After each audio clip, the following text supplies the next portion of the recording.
Good afternoon po mga Airsoft. Good afternoon sa inyo, Luzon, Visayas, and Mindanao.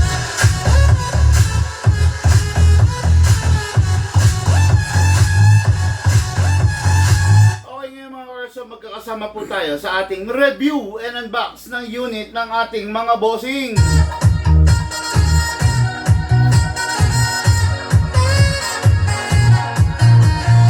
Shoutout, good day and good afternoon, Mark Serapio of Camarines Sur.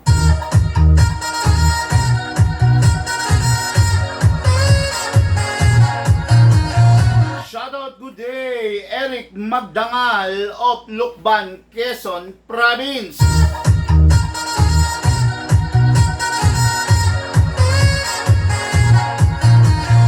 Okay, ngayon po dire-diretso tayo. Review and unbox unit ng ating Airsoft Mark Serapio Camarines Sur ay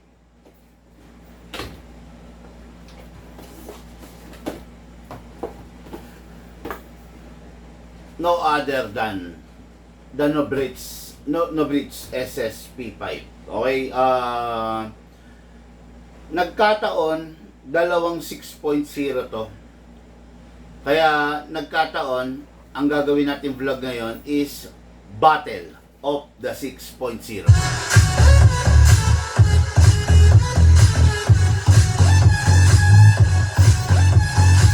Okay, Battle of the 6.0 magaganap dito. Dalawang unit na halimaw in terms of accuracy, in terms of pagiging agile, nandiyan ang SSP5.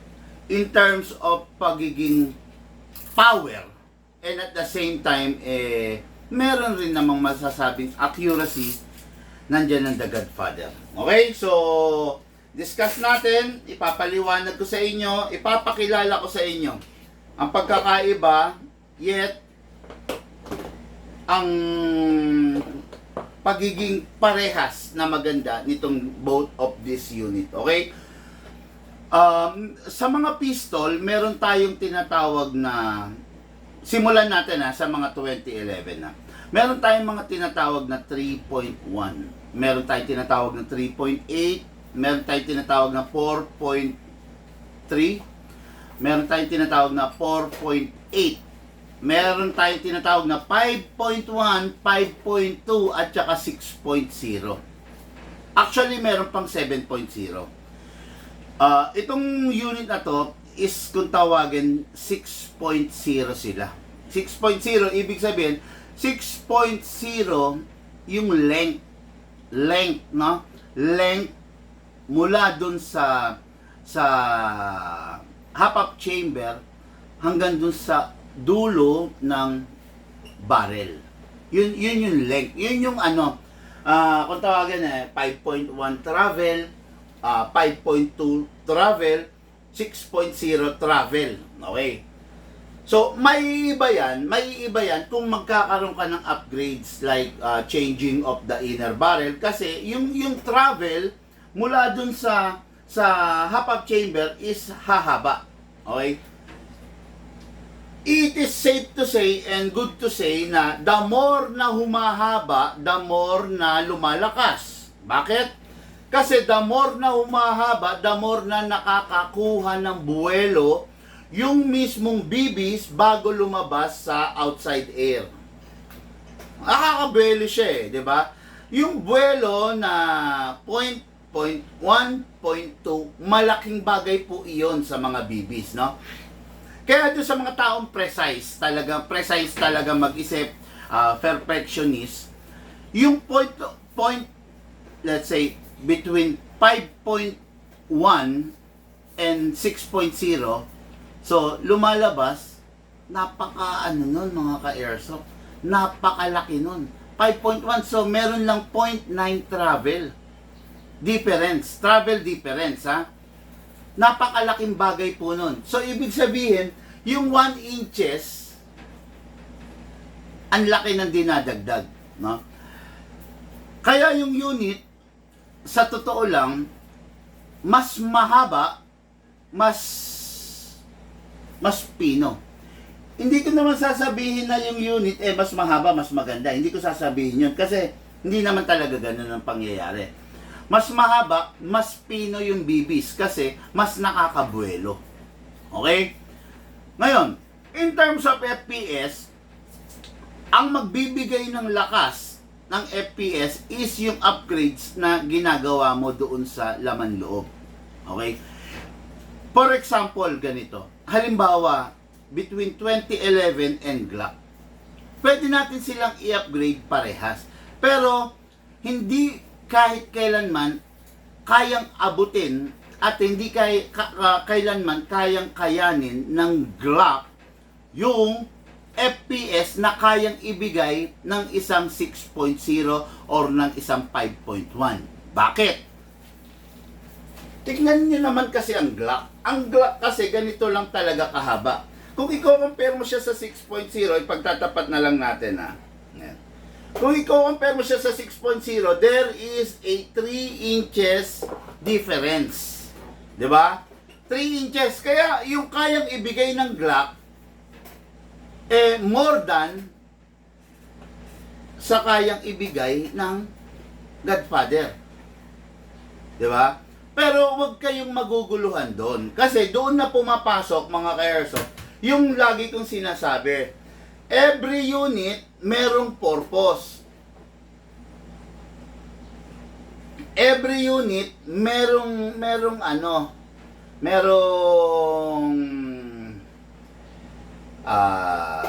sabihin natin to, every unit may purpose, every unit merong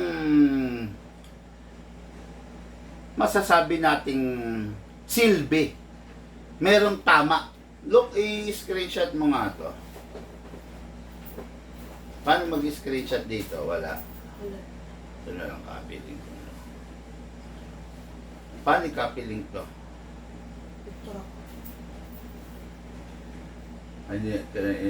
Criminal Investigation and Detection, CIDG. Ayan. Ayan. Dami, oh. Kaya itag mo na lang si mama mo. Ay, wag.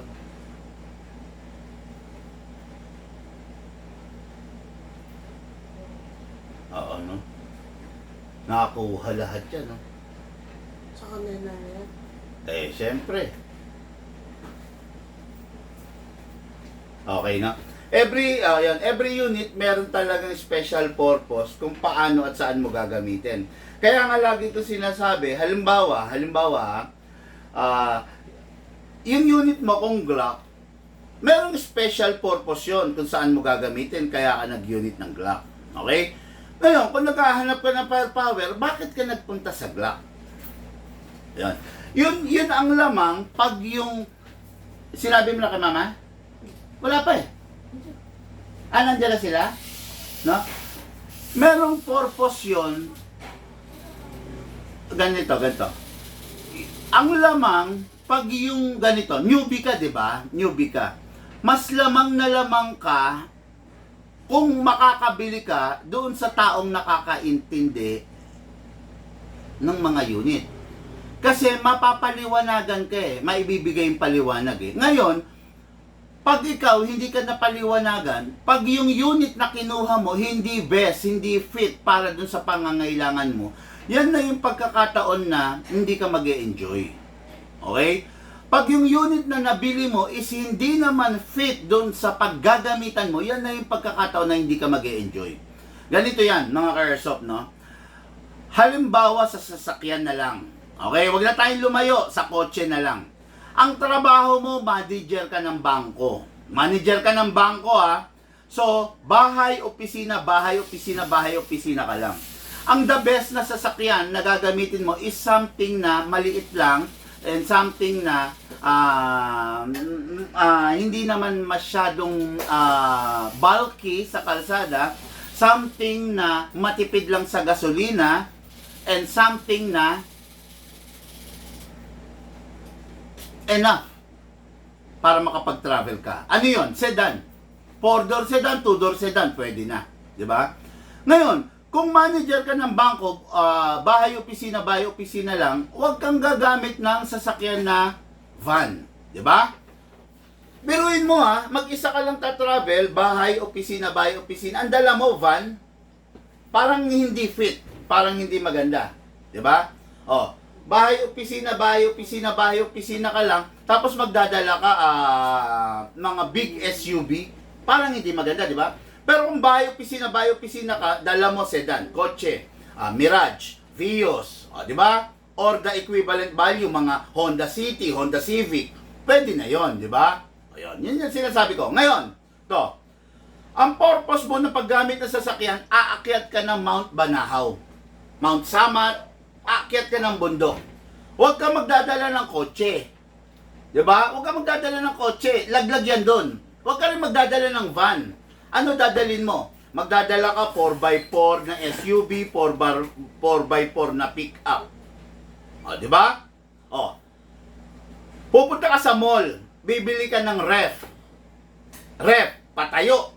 Patayo yan. Huwag ka magdadala ng van, huwag ka magdadala ng SUV, huwag ka magdadala ng kotse. Magdadala ka pickup truck. Kasi yung pickup truck, open yung likod, pwede doon yung ref. Tama ko? O, diba?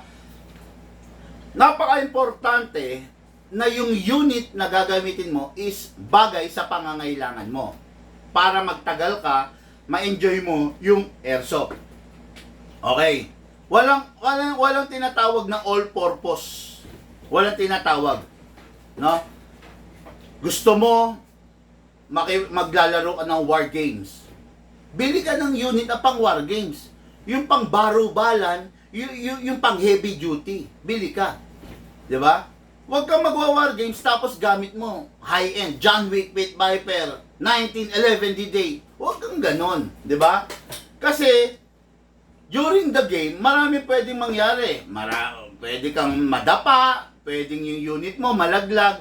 Pag ang gamit mong unit is yung mga high-end, hindi siya fit para dun sa senaryo. Di ba?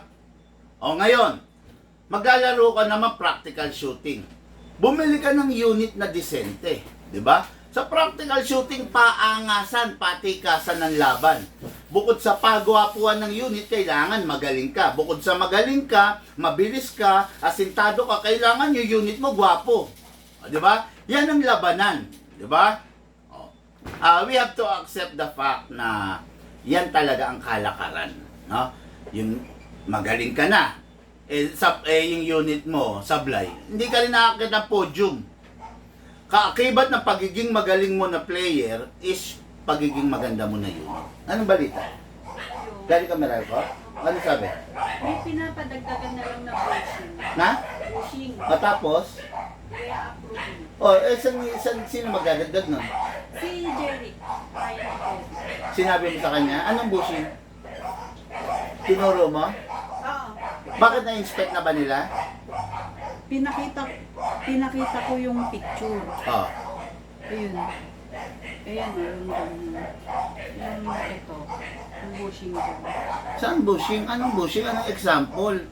Alam na ni Jerry yan, sinabi ko na. Tapos dito lalagyan. Yung papasok sa bahay. Nang, Ganyan din. saan kukuha nun? Bibili sa ano? Sa hardware. Ano sasabihin? Ipapakita lang ko. Wala kang, sana kumuha kang example ng bushing. Wala dun eh. General ko. Paano pupunta ka sa hardware? Meron kayong bushing? Ganon? Sabi naman ni yung nag-i-inspect, alam na ng hardware yan. Kano. Sige. Okay, anyway, no? Ayun, no? Kaya napaka-importante, kailangan yung mabibili yung unit fit sa pangangailangan. No? Katulad yung ka-airsoft natin ngayon, okay? Actually, ang hirap kasi pag yung paghirap kasi pag yung bibili may pera. Sa totoo lang medyo mahirap sabihan. No? Pero natutuwa naman ako kasi nakinig sila, no. Katulad nito, yung unit ng ating Airsoft, Mark Serapio, isang OFW kasi, hindi niya rin alam sa sarili niya kung pagdating dito makakapaglaro siya, no. Pero gusto niya maglaro. So, medyo high profile yung mga makakasama niya kasi mga pinsan niya, mga high profile pagdating sa Camarines Sur. lahi sila ng politiko. So, high profile, syempre, gusto niya ng unit na panglaro. Ano ba yung pang high profile na panglaro? The best to. Di ba? Si SSP5 ng lamig ng mga magazine, no? Look, paalis muna to. Ayan, no? High profile, so high profile din yung unit, 'di ba? SSP5. Ngayon, isa na lang sa request nila is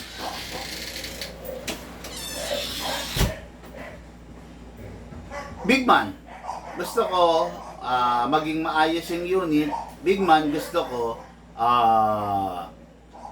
malakas yung unit. Kaya lang, sa kakibat ng pagiging malakas, bossing, kailangan kasi may FPS limit lang tayo. Okay? Ang problema kasi rito sa unit na to, papalakasin natin. So, pag pinalakas ko naman, hindi naman siya papasok sa game. Sa pag in FPS, no, baka hindi siya sumampa. Pero as far as I know, sa mga game naman kasi, ang pinakabasehan is the number one weapon, dun sa main weapon mo, which is the rifle. Sa pistol, I don't know kung nagkakaroon kayo ng chrono dyan, no? Pero sa pistol, parang hindi naman ganun kahigpit. Bahala po kayo, ha? Pero ang request nyo, igagrant ko lang. Palakasin. Okay? What is good and special about the... ano mo muna? Alisin mo sa aircon, no? Ang lamig, tingnan mo yung mga unit ng lalamig. No? What is good and special about this unit is out of the box upgraded na talaga to. No? Number one, naka-optic front, optic rear, plus, yun nga lang, wala siyang magwell. Yun ang pinaka-downside nito. Ngayon, pero meron ako rito available na magwell. Just in case na gugustuhin mong lalagyan, pwede ko itong lagyan. Okay? Yan. Wala siyang magwell talaga, no? Plus, itong unit naman na to, ang in-upgrade namin is yung internals. Okay? So, makikita nyo, ha? What is good and special about this? Ito, ha? Mapapansin nyo, ito, may plate dito. So, yung scope mo, eventually, kung gusto mo itong lagyan ng scope, ito, ha? Kung gusto mo itong lagyan ng scope, hindi mo na kailangang ilagay dito. So, meron dito. Hindi kasama sa pag-recoil, hindi kasama, pag nag-recoil to, hindi kasama yung scope na gumagalaw. Yun ang pinaka-advantage nito. No? Hindi rin re-recoil yung scope mo, so hindi ka nawawala sa focus. Hindi katulad ng mga ibang unit na kasama sa pag-recoil yung scope. Kaya sa totoo lang, it will take time again para mag-refocus ka. Kasi pumalog yung scope di ba? Nawala ka sa focus ang kainaman nito, hindi kasama sa Rumirecoil, sa slide na Rumirecoil, yung scope. Kung mapapansin mo to, napakaliit lang ng slide niya. Ito lang, ayan lang. Kaya itong unit na to, masasabi ko na less recoil din siya. No? Hindi siya ganun katinding mag-recoil. Pero, sa firepower, kaya niyang ibigay. Kasi katulad nga nito, upgraded na to, pero nag-request yung bossing natin na baka raw pwede kong patungtungin ng 400 plus. So, wish granted. Ginawa natin yon by tuning of the nozzle, the float valve, the output valve. Alam mo naman tayo, marami tayong pwedeng pagkuhanan nung sinasabi nating lakas na yun, no? Sa float valve, pero hindi ko na ganong i-detalye sa nozzle, the float valve, and the output valve. Okay? So, ito yung unit natin, Airsoft, the No Bridge SSP5. Hindi ko alam kung gaano kalakas to after kung i-adjust, after kung i-modify, pero definitely malakas, no? Kasi currently status nito, naka-fix outer barrel na to ng twisted. So, wala na akong dapat galawin doon. Premium half-up rubber na rin ang meron siya. Wala na akong dapat galawin doon. Sa nozzle, naka big bore na to Actually, mas malaki pa sa isang regular na big bore. Pero meron pa rin tayong ginalaw sa mga valve niya. So, tingnan natin, no? And what is good and special about this, ang unit na to, ang mga unit na tulad nito, like mga high-end, ICS, etc., etc., magsisimula ka sa 0.30. Pwede mong gamitan ng 0.20, 0.25, pero the best na gamitin dito is yung mabibigat. 0.30, 0.35, 0.40. Again, pwede mong gamitan ng 0.20, pero the best ang mas mabibigat. Ngayon, syempre, mas mabibigat, may kaakibat na gastos, di ba? Mas mabigat ang bala, magkano lang ang 0.20 na bala napakamura lang. Magkano ang 0.30? Iba ang presyo. Kaya, kaakibat na pagiging high-end the unit mo, kaakibat yung gastos din. Syempre, yung mga parts nito, kung sakaling masisira, iba rin yung presyo than the ordinary or than the China unit, di ba? So, ito yung unit natin kay Airsoft, Mark Serapio. Test fire na po natin, no? So, unit, kunin natin. Okay? Ikakasa natin, mga Airsoft. Spray po tayo sa slide stopper at saka spray po tayo, syempre, sa nozzle. Okay? After that, na-sprayan na natin. Huwag natin ibababa, atakin lang. Okay? Then, kunin natin yung mismong magazine. Okay, then, press the valve. Then, spray. Paint 12 kg. Then, dito sa ilalim. Okay. Itong unit na to, compatible only with 12 kg. Hindi katulad nito, compatible with 12 and 14 kasi upgraded. Ano siya? Recoil buffer. Okay? Upside down, then press down. Oops. Easy now. Press down. Oops. 1, 2. Okay. So, 2 seconds only. Ngayon, maglalagay tayo ng bala. Kung makikita nyo, 0.30. Pero, request lang ating kay Airsoft, bigman pakikrono. So, maglagay tayo muna ng 0.20, no? Hatak. Then, lagay tayo 0.20, mga ilan-ilan lang. Tapos, lagay tayo ng 0.30 kasi after natin mag-chrono, magpa-firing tayo. Okay? Sarap nito mga Airsoft, SSP5. Alam nyo naman, bihira lang to, no? Okay, so mag-chrono tayo muna mga Airsoft, ha? Video to. Linawan mo yung video mo.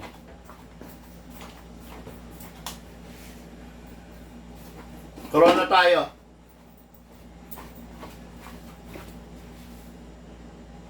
Go. Okay, go. Pasok mga Airsoft, kasa. Ready to fire. Chrono test natin. Full upgrade version of the Novritsch SSP5. Upgraded na. In-upgrade pa natin kasi ang request mataas na FPS. Firing. 434 FPS. Okay? 434 FPS. Firing. 432 FPS. Firing. 445 FPS.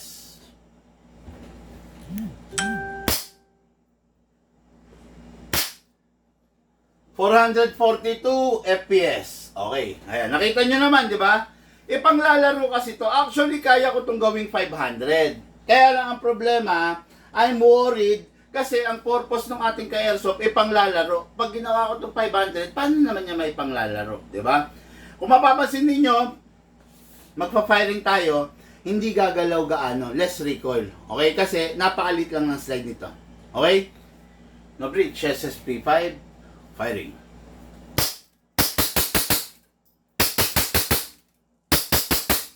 Open slide.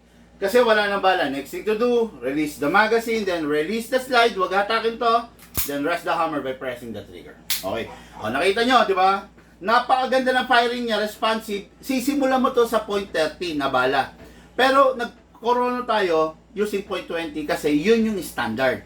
Pero pag maglalaro ka na, ang gagamitin mo rito, 0.30 na bala para ma-achieve niya yung napakagandang resulta ng paglalaro. Okay? Hindi mo to pwedeng gamitan ng 0.20 kasi hindi ka mag-enjoy. Kasi malakas to. Okay?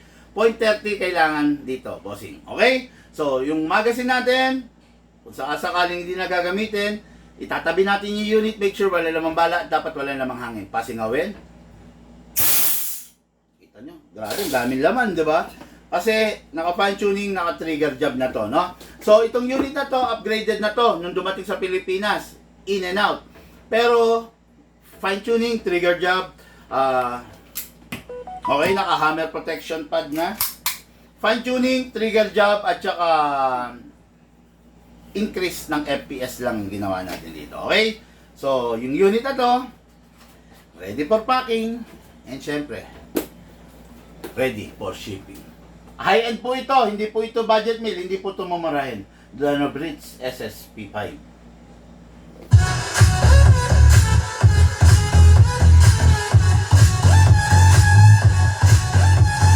Okay, next unit natin, Eric Mangaldan of Lucban, Quezon Province. Okay? Iba naman to. Oh, hindi. 6.0 to. Ibang brand, ibang model, ibang maker. Iba rin naman ang karakteristik na meron to.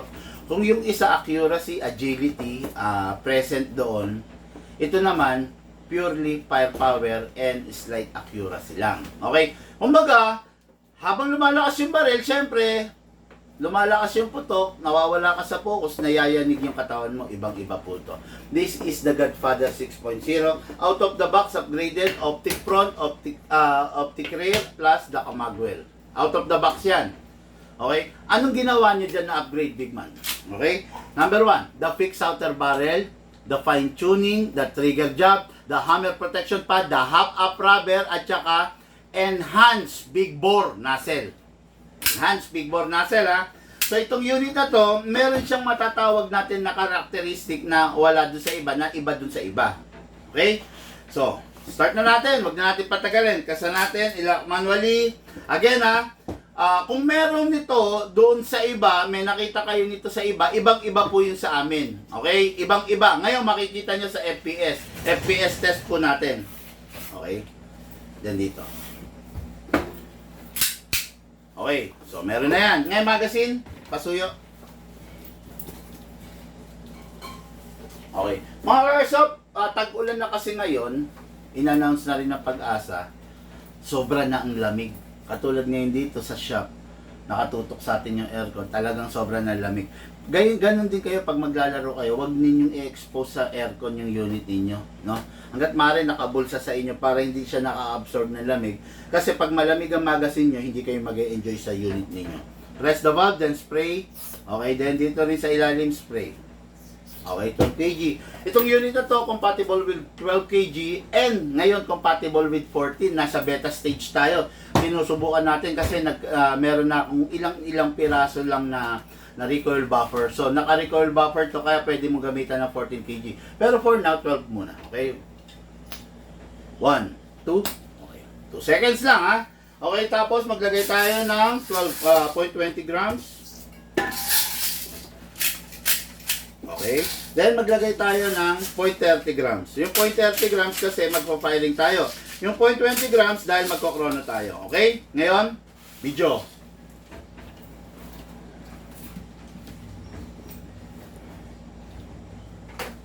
Okay, go. Mga Airsoft, chrono test po natin. Godfather. Pasok. Kasa. Ready to fire.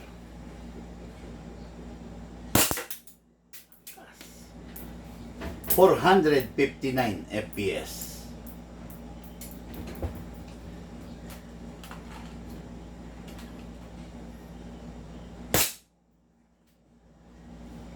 $466 FPS.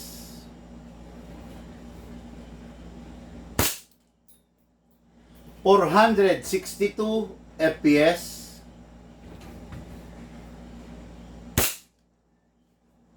456 FPS. Ayan, nakita nyo naman mga Airsoft, no? Kung tutusin, medyo mas malakas siya dun sa isa. Actually, may ilalakas pa rin to, no? Kaya lang, yun yung resulta ng unit na to. Sabi ko nga sa inyo, merong unit na halimaw talagang FPS, hindi magpapare-parehas yan. Okay? Firing po tayo mga Airsoft. The Godfather 6.0, 466 FPS. Firing.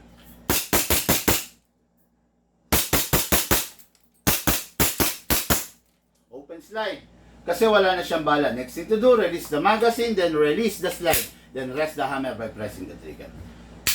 Okay? Mga airsoft unit po ito ng ating airsoft, Eric Mangaldan.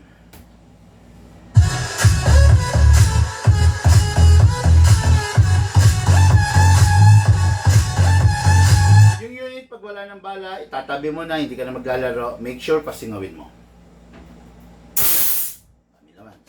Ready for packing and ready for shipping. Dalawang unit natin ngayong araw na to. Thank you po, mga airsoft. Lahat po tayo nagmula sa iba't ibang larangan.